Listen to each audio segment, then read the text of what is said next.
Welcome to The Finder of Lost Things, exploring your superpowers of trust, healing and transformation, with me, Hannah Velten. My brother, Christian, disappeared in Mali, Africa in 2003. He disappeared without a trace. We lost his story, we didn't have closure, we lost so much. I was fighting and searching to find Christian when actually I just needed to sit in stillness and attract him in. I was so resistant to doing this, but I had to surrender. It's a process of trusting and finding the lost pieces and integrating them. This podcast will uncover the process that Christian and I went on to find the lost things, him, and to find the parts of me that were missing. And we were destined from the start to tell our story into the dark, for we were born to a great white shark.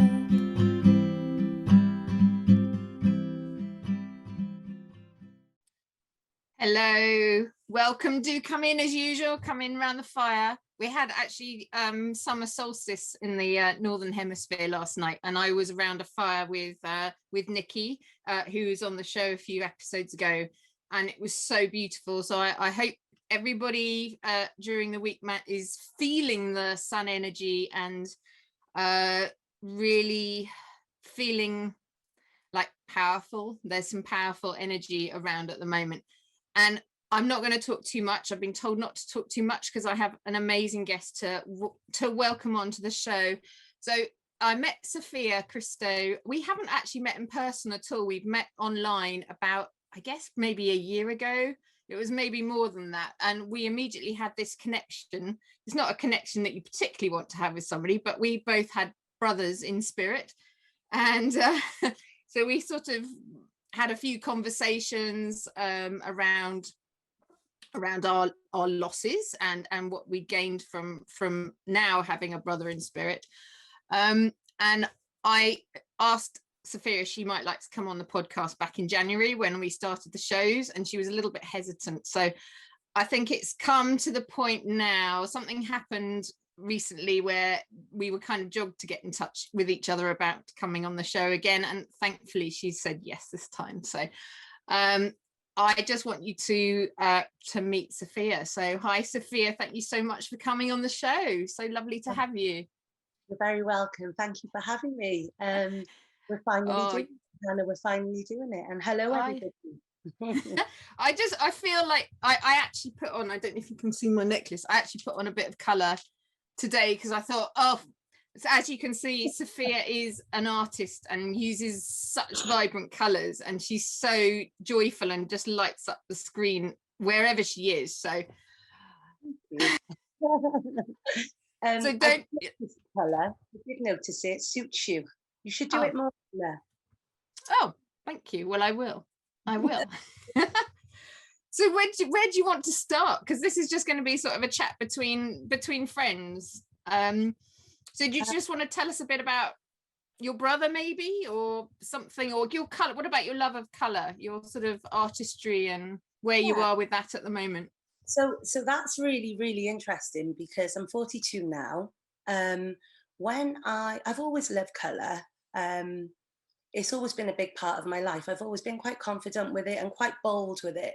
It's only now I realise that it's got so much of its own properties that it, colour can help balance out the energy in a room, or of you as well when you wear certain items. It's probably the reason why we feel so good after we've been for a walk in nature, because of all the green, which promotes well-being, rejuvenation, love. So it's only now that I'm finding out the answers, but I've always been drawn to colour. When I was a child, I remember I didn't even possess a box of crayons, but whenever an elder an adult would ask me what I wanted to do when I grew up, artists would just drop out of my mouth automatically. I didn't even know where it came from myself, but that's what I wanted to do. And I think as time went on and people started frowning a little bit and their faces would scrunch up, I started thinking, that's not a good answer. I need to make up one. So I'll use one of their suggestions, and they'd often say, what about doctor or lawyer? So I remember doing it. I must have been about 6 years old, and they'd be like, so what do you want to be when you grow up, Sophia? And I'd go, artist and a lawyer. And they'd go, oh, a lawyer, great, great, great. And this went on for a while. And eventually artists got quieter and quieter because I realized it didn't get very good feedback. So I dropped that, started saying lawyer. I couldn't have done that either. That wasn't true to who I was, but I did join the police, where I stayed for 14 years.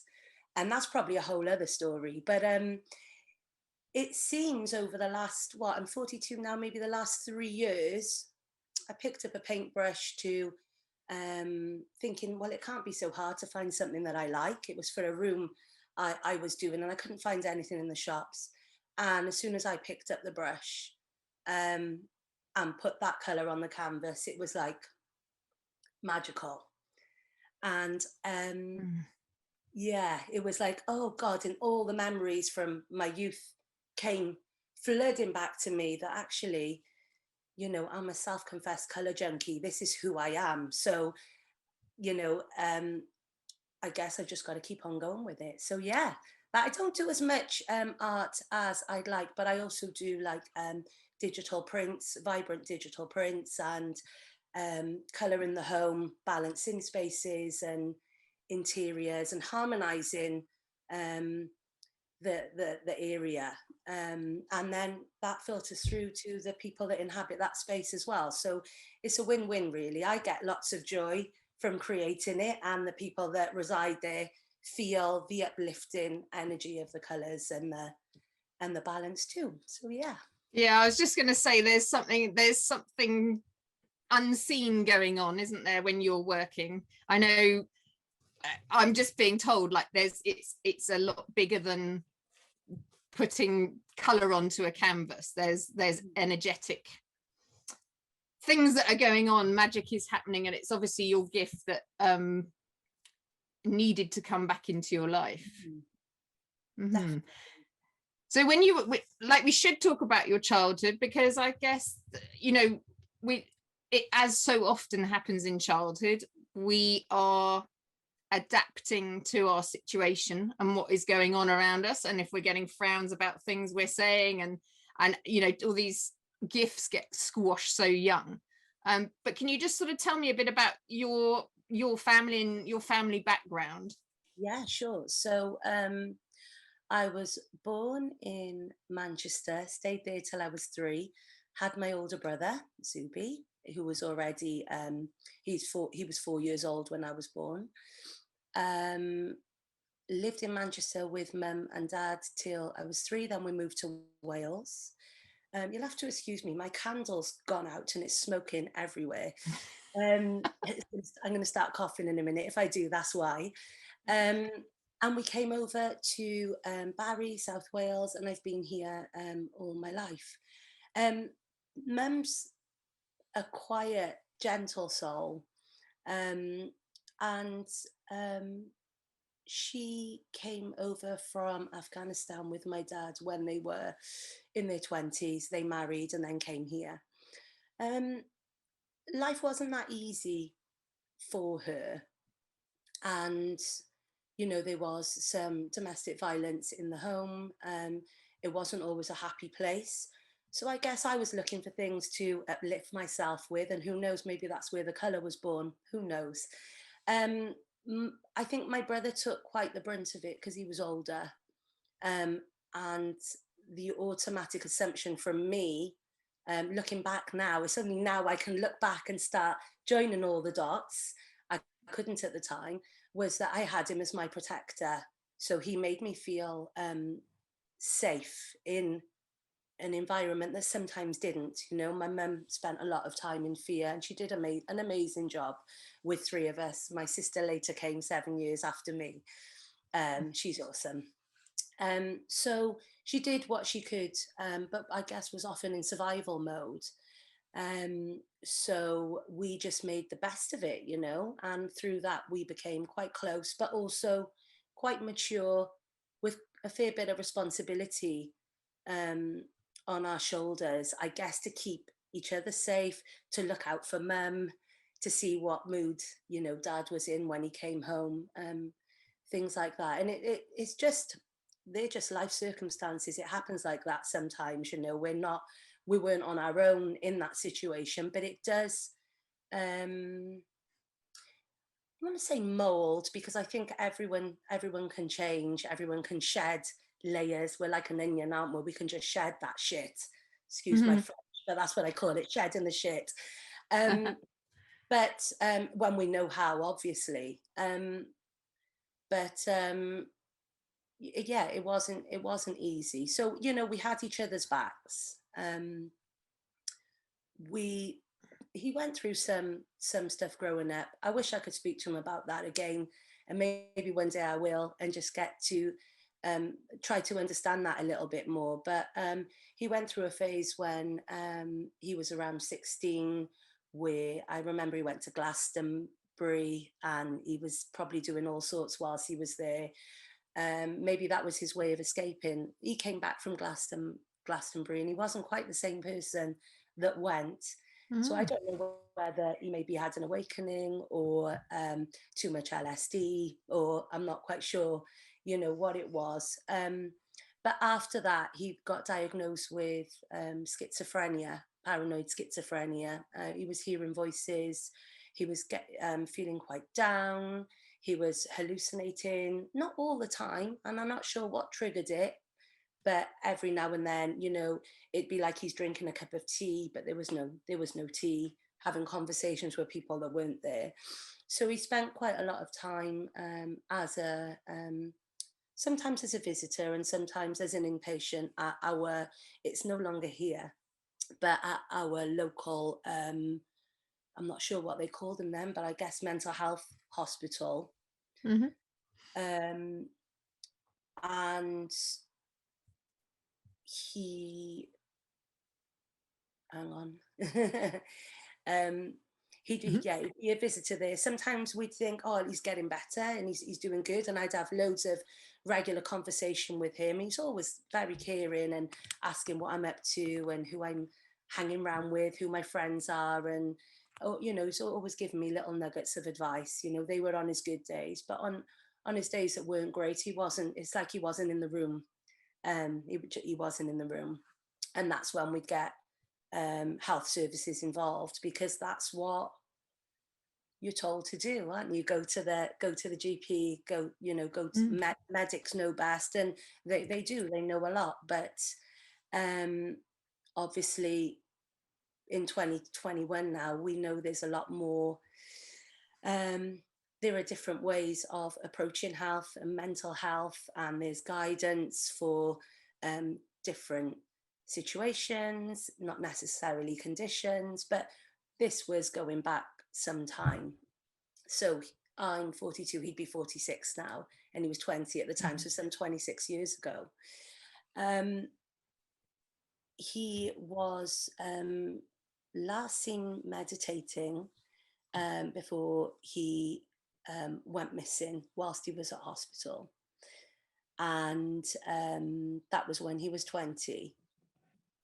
And he, his belongings, his clothes were found really tidy by the shore, or on the grass actually, before you get to the beach. And he was then found a couple of days later on the beach, and obviously he'd passed where he'd been in the water. I knew that he wasn't going to come back in the physical, because I'd had a premonition 12 hours before, whilst I was sleeping, 4 o'clock in the morning on the Monday. that all of a sudden, through my dreaming or through my sleepy state, I saw him very peaceful in his shorts, face up, laying on the beach with the sun shining down on his face. So I knew at that moment that that may have even been the time that he passed. Who knows? Right. But I knew that we wouldn't be having the news that my mum was obviously searching for and hoping and praying for. The following day at 4 o'clock, then an officer who we knew, actually, he was my friend's dad at the time, knocked the door and then gave us the news that he'd been found on the beach. I knew when the door knocked that I had to brace myself, because it was really weird, but I knew what was coming. So and it was that moment that I went into, I think I went into full on protector mode. So I made a decision that day that I needed to now step up and be the protector for everyone that I'd had and I'd portrayed my brother as the responsible one, the protector. I was like, oh, Dan, I need to get into this role now, don't I? It's on me. It's all on me. And that's the story I told myself at 16. And that's then what I went straight into. I think I definitely shed some tears at the funeral and a few other times. But not near as many as I should have, because I stuffed it down, because I was too busy looking after everyone else, and because that's a role I guess I applied to myself that I needed. Yeah. To... Did anybody offer you any help at all, or?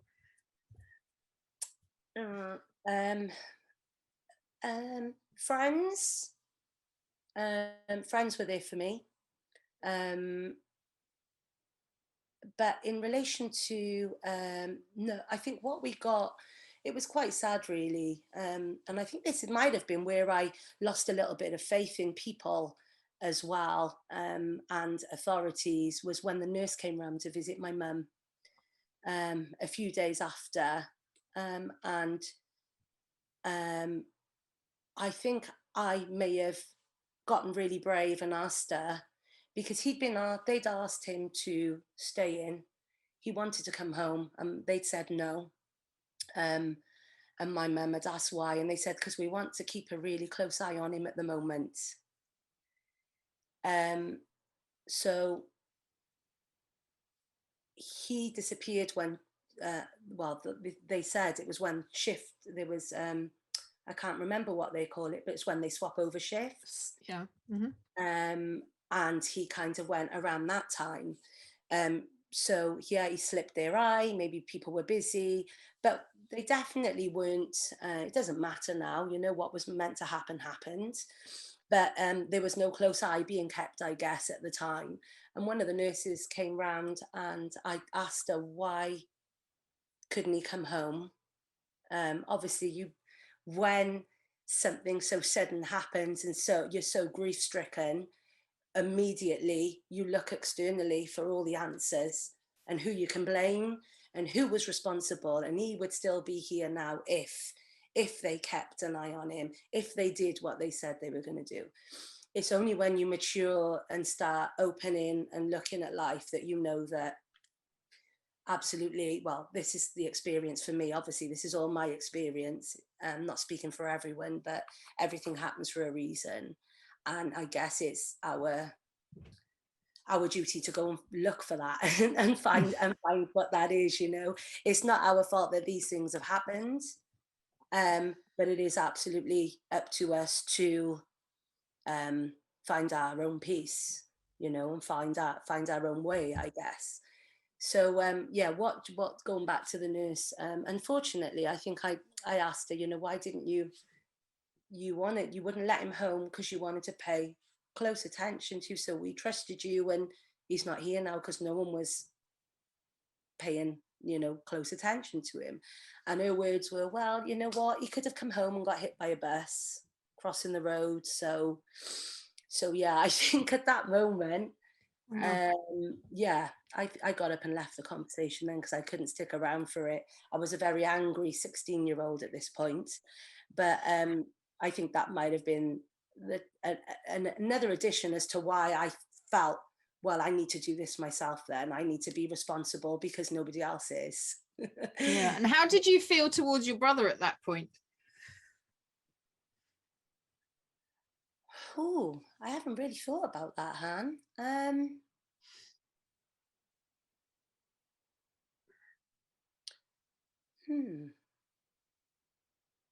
I'm not sure, to be honest with you. I'm not sure. It all just felt, I just remember it all feeling very wrong, very wrong. I felt like he'd been wronged, we'd been wronged, Ooh. we'd been, are you okay? Yeah, no, I just got big chill there. Carry on.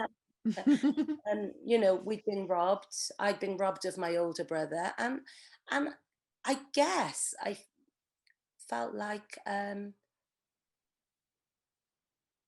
whatever was left of my childhood, even though it hadn't been amazing, was now gone.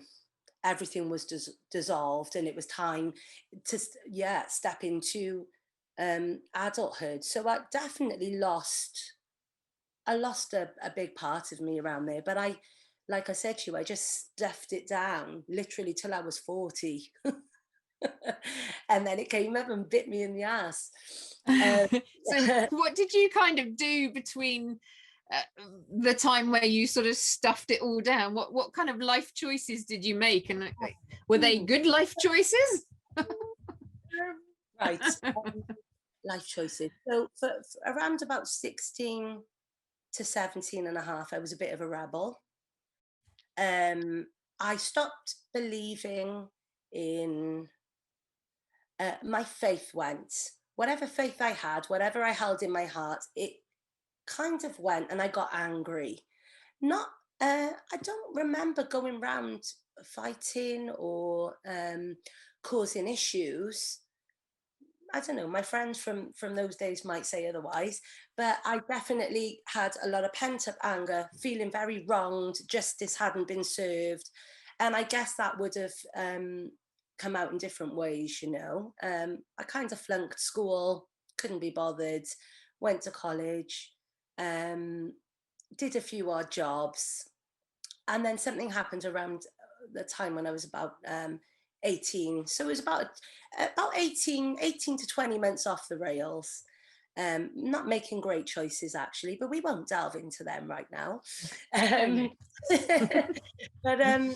But yeah, I knew that there was more to life.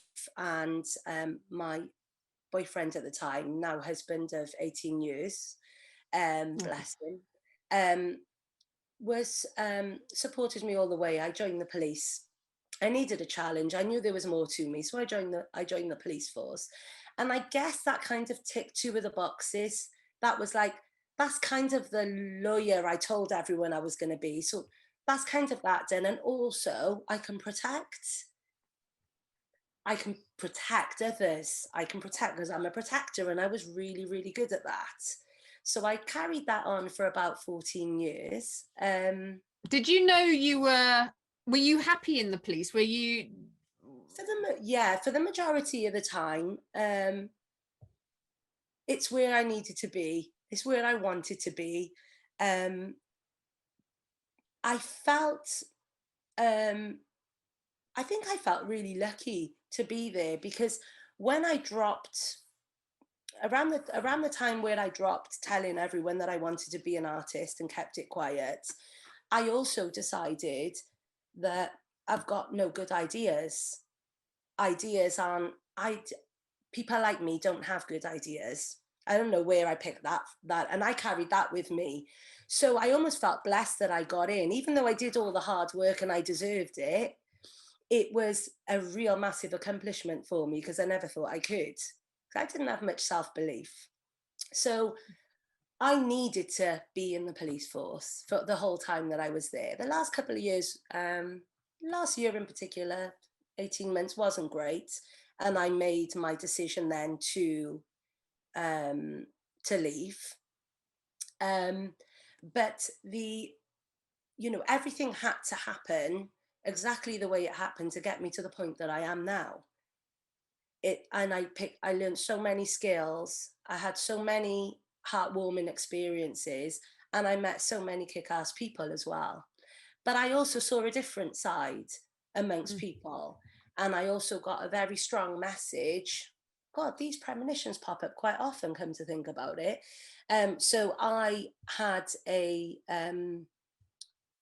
dream, premonition, message, download one night where I wasn't in a great place mentally. I felt it was like a breakup. It was like a difficult breakup, leaving the force. That's what it felt like to me. And I had a dream featuring a few of my colleagues at the time, and I'd woken up crying, and I had my finger by my boob. Woke up 4 o'clock in the morning with my finger by my boob. Not something I do regularly. But what I felt there was a lump. What I felt there was a lump, and I was like, oh, hang on a minute. What's this? So spoke to my husband in the morning. We had the boys then. So my two boys, our two boys. And I said, let's not say anything because I'm sure this is fine, but we paid privately. We're blessed to be able to be in a position to do that. And within 48 hours, I went to the clinic, the private clinic, and I was checked out. And it was just breast tissue. And I was really lucky. My mum suffered with breast cancer. So the alarm bells were ringing, when I found the lump, but it wasn't. And I took that at that moment as a very, very strong message, considering what I was seeing in my sleep before I found the lump. I connected the dots, and it was quite clear to me that if I was to stay in the position that I was in, I was going to become severely ill. So I left. I got a tattoo.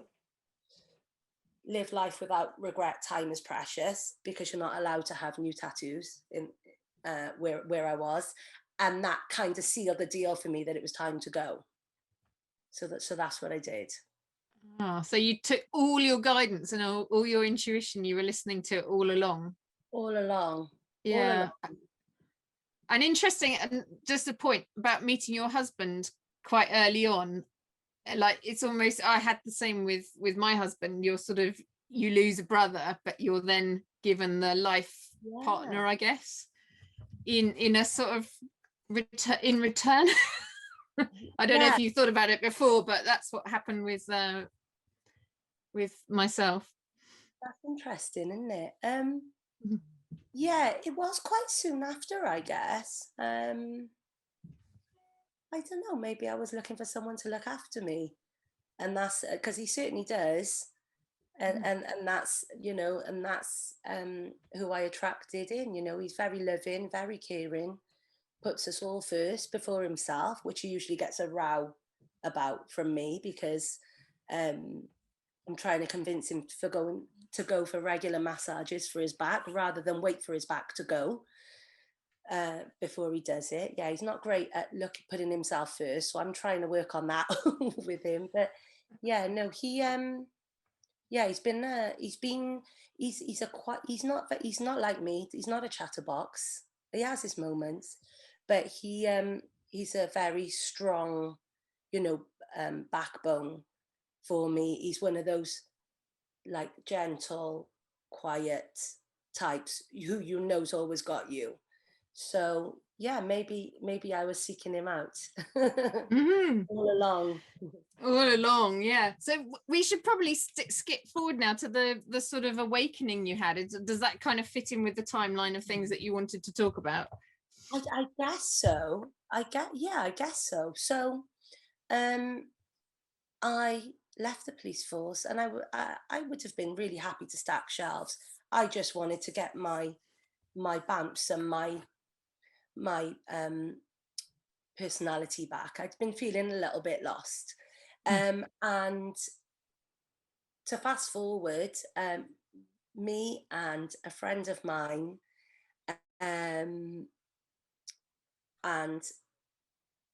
a best friend of mine at the time, who was also my sergeant, and my inspector in different roles, who's an awesome guy, he kind of hooked me up with his wife. We opened up a coffee shop by the beach. I had told myself, God, I tell a lot of stories. We all do that. We make up stories about ourselves and make it our reality, but it's actually BS. So I told myself that I'd never be a leader and I wouldn't be good at that. That's not for people like me.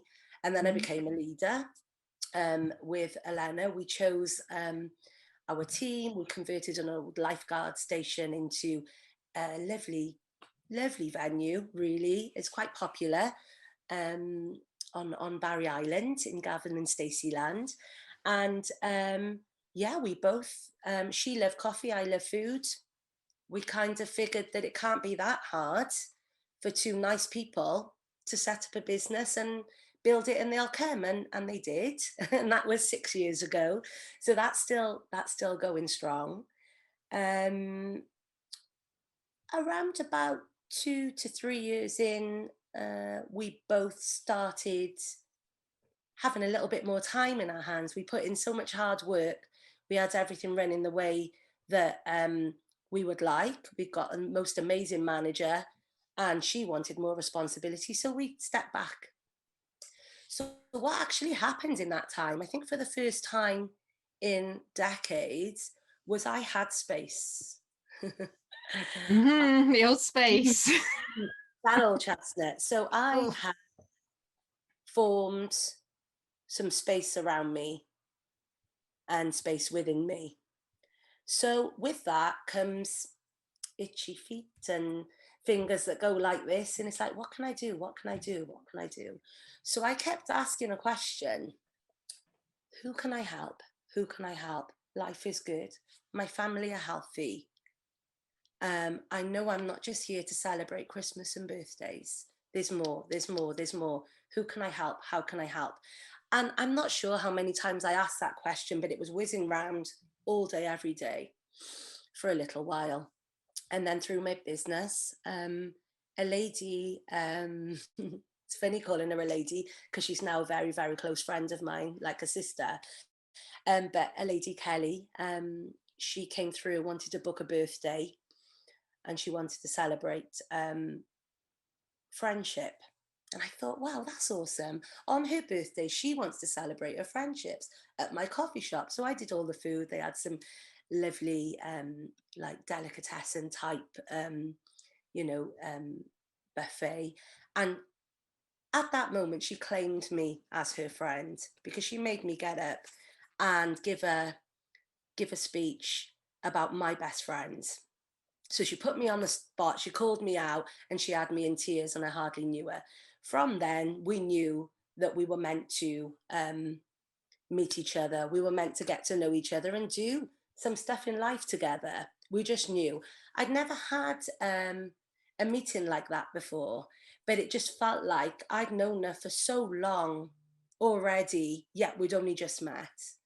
And we spent the next month or so like we were catching up and bringing each other up to speed on our 40 years. It was really surreal.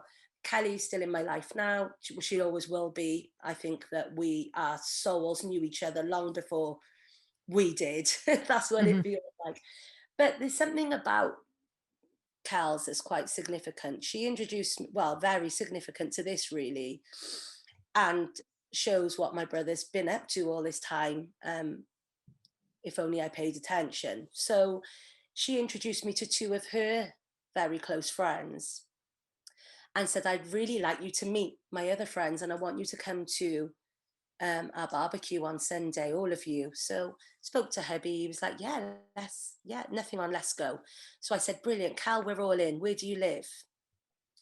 She then went on to describe the apartments that used to be the old hospital where my brother was actually staying from time to time and where he was last seen live. And I didn't look in the mirror, but I could feel the colour draining from my face. And I was like,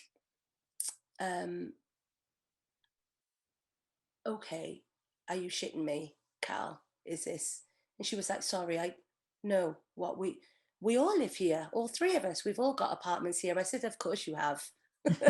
And she said, well, what's wrong? And I said, nothing's wrong.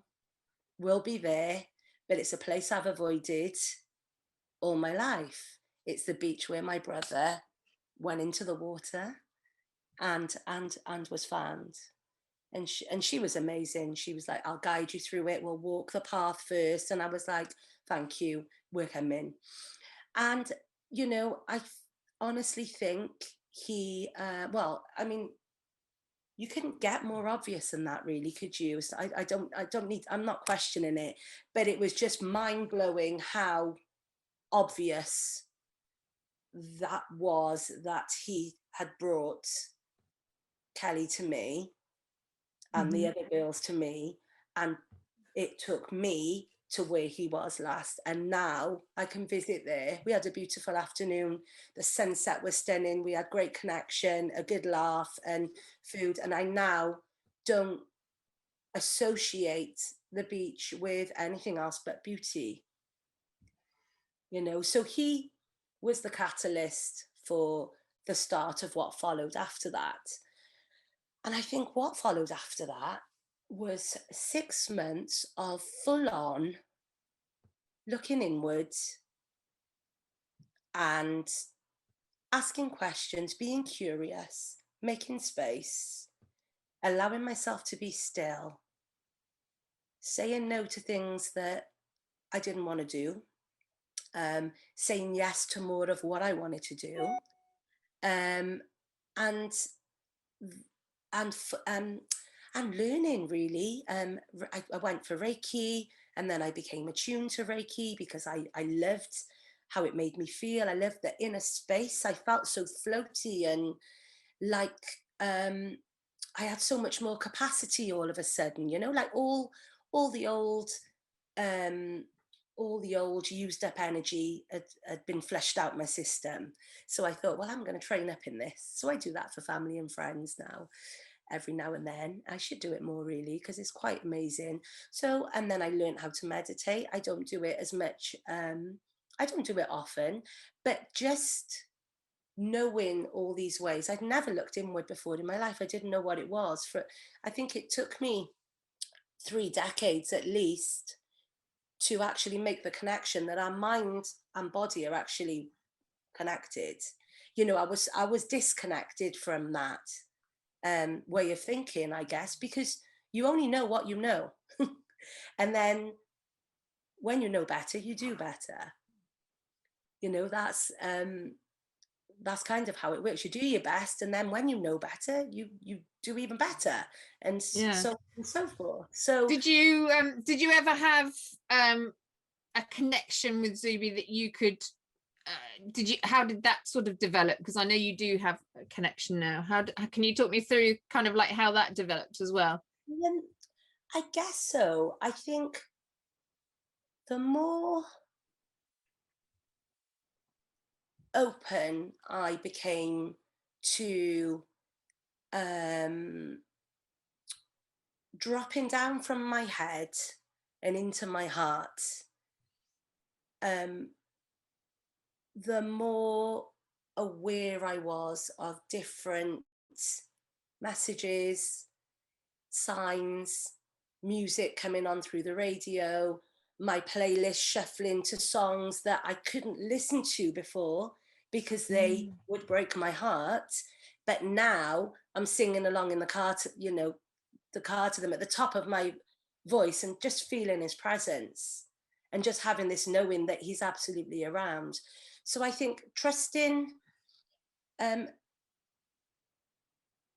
once I'd met Cal's, I started something. She was a massive catalyst for me, and it triggered so much more, so many more opportunities, and literally opened my eyes and my ears to a lot more that's around me, and I started seeing things in a different way. And as I did that, I was very much more aware of little signs, and then very obvious signs. I've never actually seen seen Zub, only in my dreams. And I felt him very much around me. But I think after the 6 months of looking in, you know, like it was almost like a crash course in awakening. It was like really intense, really heavy. It was almost like someone was saying, come on, girl, you've got a lot of catching up to do. Read that, see them, hear that, listen to that. And it was like, blah, blah, blah, blah. It was like quite a bit of a whirlwind. It's like I needed to get up to speed. Like, that's the only way I can describe it. Oh. And I just went with it. Is that sounding familiar? Yeah, totally. And then after that, it's like once I'd gotten all the tools and the toolkits and the practices I needed, then I dropped. I literally went, woo, and literally just like dropped. Felt very, very strange, like didn't feel myself. And I was like, okay, what's going on here? Now, what had happened before that, of course, at this point, I still suppressed all my grief. It hadn't come out yet because as far as I was concerned, I'd done a really good job of dodging it. And it wasn't going to find me. It's like, do you know, when you're a child and you play in hide and seek, so you cover your eyes? Because if you cover your eyes, no one will see you. But to you, it feels like, to you feel like you're hidden, but you really are not. You are just stood there and it's going to happen. They're going to find you anytime. So I guess grief found me, caught up with me. And I'd gone on a course 6 months prior, and I'd given up smoking, which really helped me suppress everything for some 26 years. So I'd given up smoking after that course. And during that course, there was an exercise on fear. And I remember sitting there going, yeah, I got no fear. I do zip wires, I do roller coasters. Like, I'll give anything a go. I've got no fear. So I closed my eyes and did it anyway, just in case. And I see a lot of colors. If I'm in like meditating or having Reiki, when I close my eyes, I see the most beautiful, vibrant colors swirling round, a bit of a lava lamp, snowflake type effect. I'll try and paint it one day, but it's not that simple. And they're just the most stunning colors.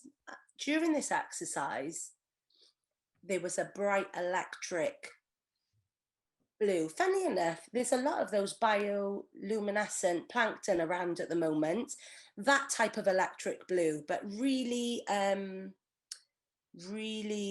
vibrant and really electric. So I saw that throughout the exercise. So I just observed that instead, because of course I had nothing to be scared of and there was nothing coming up for me. So I thought I'll just enjoy the colors and then, yeah. So everyone came round. It's only about 5-6 minutes, and people were talking about their experiences, and I was just listening. And I was like, oh wow, that's amazing for you. And as I got up to leave the course, when it was time, when the course had come to an end, there was this overwhelming sense of sorrow, and the floodgates opened, and I just started sobbing uncontrollably. You know, when you can't control your nose and you've got no tissue, and it was just one of those, the floodgates, whatever happened on that exercise opened up whatever it was that I was harboring in my body, in my heart. Whatever was going through my system that needed to come out, came out, and I sobbed uncontrollably. I went to speak to one of the coaches because it just wouldn't stop. And some of my friends on the course were like, no, don't leave without speaking to them. Something's going on here with your nervous system. This seems like a big blow. So I had a chat with them, and within 5 minutes we went through a method, and I felt so much better already. You know, the tears stopped. But that was followed up by 6 months later, receiving a message. I only remembered this morning. Receiving a message that someone's little one had passed. I don't want to be too graphic about it, but they had drowned. And I remember being told that message and feeling this like time had stopped. As I heard the words and it was drowned, time stopped, everything went still. I haven't seen The Matrix yet, and I know I need to see it, but I imagine it was a bit like that, you know. I was the only one moving and everything else was still. And it hit me quite deep. It would hit anyone quite deep, but there was definitely something going on in my body at that point when I heard the word drowning. Of course, that's how my brother died. Mhm. Within 48 hours, I was physically ill. So I'm not quite sure what that message did or what that triggered, but my iron hit rock bottom.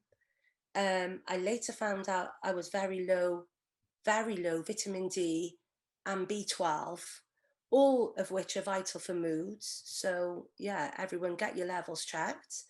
Vital for moods. You know, I was fatigued. That would have been the iron. I couldn't stay awake for more than 2 hours.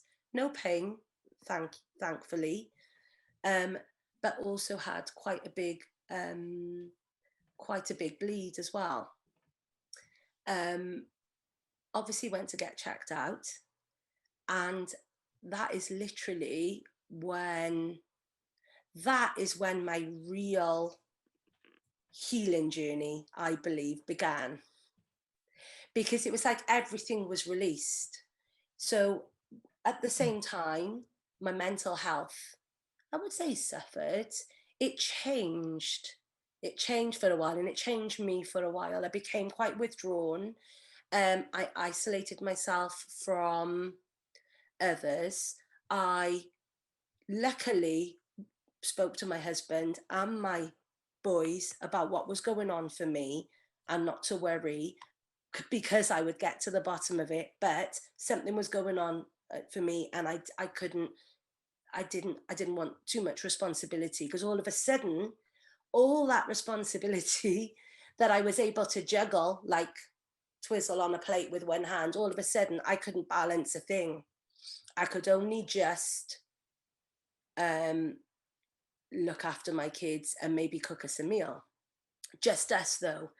So it was like it's like I honed in to home, comfort, warmth, just nourished us, and I couldn't do for anyone. I couldn't physically or mentally do for anybody else. Looking back now, I was grieving. I was finally grieving. So that went on, all in all. The intense period was probably for about 6 months. In that time, I did some art when I felt good. So it's definitely been like a therapy for me as well. Absolutely. It's definitely helped heal. I was very gentle on myself. I put myself first. Mm-hmm. If you do it often enough, it becomes a habit, by the way. It's difficult at the beginning, but once you hit rock bottom, you realize you don't ever want to feel like that again.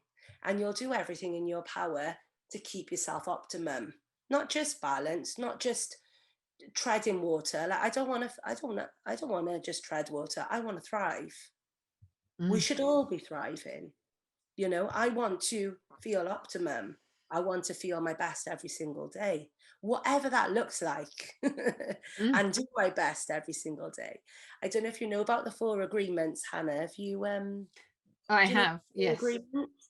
So they were really helpful. So I was during that time, I think I was just really careful about what I consumed in so many different ways, including I want to say what I ate, but I'd be fibbing, to be honest with you. I'm not great with food. That's something I need to work on. But like all of a sudden, I was forced to reconnect with nature. When I was having down days, my sister would recognize and go, coming for a walk. And I started, I disconnected with nature the same way I disconnected with art. I had chopped off the things that I guess had been, you know, just life takes over, you get busy, kids, family, business, and all the things that are actually not just luxury, they're not luxuries, they're vital for our well-being. And I know now. So I reconnected with nature. I got my iron levels up, my vitamin D levels up, B12. I finally got hold of the naturopath that I was trying to see for a year, an amazing guy, and took different supplements and had some acupuncture, booked in for Reiki. So I started nourishing myself, and then slowly my cup began to fill up. The people that were in my life and appearing in my life were those who I absolutely needed. You know, when you're aware of it, you start noticing who's coming in and who's going out, and it's all okay. It's just flow, you know. Like they say, it's better to go with the flow than try and swim against the river. Just go with it, go with the flow. And I started rebalancing and realizing that I needed to go through all of that period, and I was pushed to go through that in order to heal and transform myself. And it was all my brother's doing. So cheers for that, bro. Yeah, absolutely. Like they're, you know, they sit around up there waiting just till the right time, and until you give in as well. There's that like sort of, okay, I admit it, I need to get rid of this grief, and it's wonderful that they are there willing us on and plonking people right in our path, so we can't say no to it. Absolutely. So what about the art now? Do you feel him, yeah, because there was a reason you came on this show apart from anything else, do you feel his influence in your art now, and you know, how do you carry him forward? so talking about attracting certain people, I have really connected with Kelly, still obviously, and 4 other women, and since last November, as I was finishing coming out of my grief, I guess, and what, you know, medics would describe it as imbalance, hormonal imbalance. There was definitely some of that. It can't be overlooked, absolutely, definitely. But also, you know, there is a whole process. There is a whole grieving process that I guess you need to go through in order to come out the other side. I think we've been through it. We've now seen it, and now it's only now that, this is why I'm not so succinct about it, is because it's only now I'm starting to connect the dots and look back and go, oh, that's what was happening. So there was like a natural, I don't want to say end, because it's not the end, it's only just the beginning, but there was a natural conclusion to the grief and the healing process when I was on a call with these 5 amazing women who we've all bonded, and formed a beautiful sisterhood, if you like, despite only some of us not even knowing each other for more than 6 months. It's such a nurturing, and I advise anyone that, you know, is going through difficult times to find your tribe. we're not supposed to do this stuff on our own. It's hard to do this stuff on our own. So find those people that you trust and you can confide in, who you can be with, that hold a space for you, really listen to you, and don't hold judgment, because these are the people that can help you go from the caterpillar to the butterfly so much smoother than when you try going out alone. Because it's really easy to think you're nuts. It's really, really easy to think you're nuts and get yourself checked in. I don't want to think about how many people already do that, when really we just need some space, some love, some nurturing, and, you know, alternative practices to nourish us, I guess, you know, and a bit of fun and laughter, because that was the first thing I noticed disappeared from my life. That's when I knew that I wasn't right. So the natural conclusion was, after a call with my amazing tribe, and one of my friends picked up a guitar and she started strumming a Pink Floyd tune. And again, my brother used to listen to Pink Floyd all the time. I'd stopped listening to it. Well, after the call, it was such a warm, glowy feeling in my creation station, my little woman den. That's where I am now. I put on the playlist of all the Pink Floyd essentials. I opened my Mac, and what I started doing for the first time was creating uplifting, motivational quotes onto vibrant backgrounds. And before I knew it, I had a whole catalogue of them. Felt such a connection to Zub right then. It was almost like he was gifting me. So the first prints I did were some of the quotes from his favourite Pink Floyd songs. So Shine On You Crazy Diamond and I Wish You Were Here. And then as a result, I opened up a little Etsy shop. And you know, so do you what we've literally going to run out of time any second now. Do you just want to give people your Etsy shop so that people can go and see your work? Oh, well, that was the beautiful ending anyway. Come and check me out, Sophia Christou Art. That's my name on Etsy as well. That's me on Insta and Facebook. And yeah, connect with me. I'd love to hear from you. And thank you so much for having me, Han. I am so happy that you came, and yeah, thank you so much for joining us, and it's been a real pleasure. And your art will continue to be like something that's going to grow and grow. I can feel it. It's going to bring so much joy to people. So thank you so much, Sophia, and for joining and for giving us all your nuggets that you've learned along the way. Fantastic. Okay, lovely. Thank you so much, and we'll see you next week. Bye. Thank you for listening to The Finder of Lost Things. I think we've been triggered so long and so hard by COVID, and it's going to carry on. People are getting used to stillness, and they're getting used to more solitude, but how do you use that time for the highest good? This process that we're going to explore will bring back the joy and purpose to life.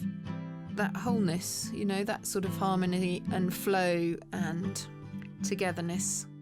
People are really ready to find their lost parts now. You can find me at hannahvelten.online.